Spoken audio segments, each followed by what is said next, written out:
রান্না শেখা আর রান্না করার আগ্রহ আমার বরাবরেরই।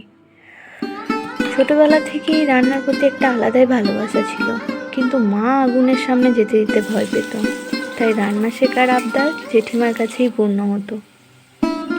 রান্নার হাতেখড়ি জেঠিমার হাত ধরেই। অসম্ভব ভালো রান্না করতেন, সবাই রান্নার খুব প্রশংসাও করত।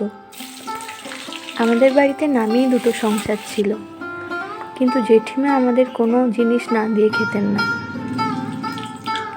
রান্না করা শেষ হলেই আগে আমাদেরকে দিয়ে যেতেন, কিন্তু এখন শারীরিক অসুস্থতার কারণে কোনো কাজই করতে পারেন না।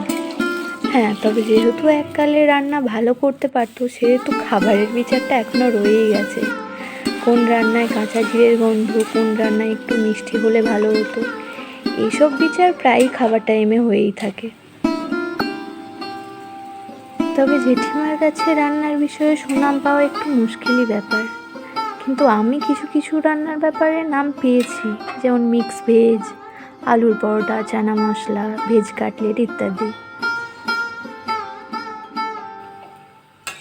শুক্তোর প্রতি একটা আলাদাই ভালোবাসা বাঙালিদের, কিন্তু আমাদের গ্রামের বাড়িতে একটু অন্যভাবে বানানো হতো, খুব সিম্পলভাবে, আর শেষে ওপরে একটু ভাজা মশলা ছড়িয়ে দিত, যেটার একটা আলাদাই স্বাদ ছিল।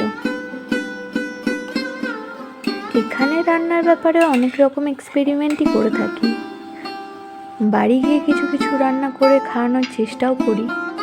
সবাই ভালোও বলে, তবে রান্না ভালো হয়েছে বলে ভালো বলে না ভালোবাসে বলে ভালো বলে, সেটা একটু ভাবনার বিষয়।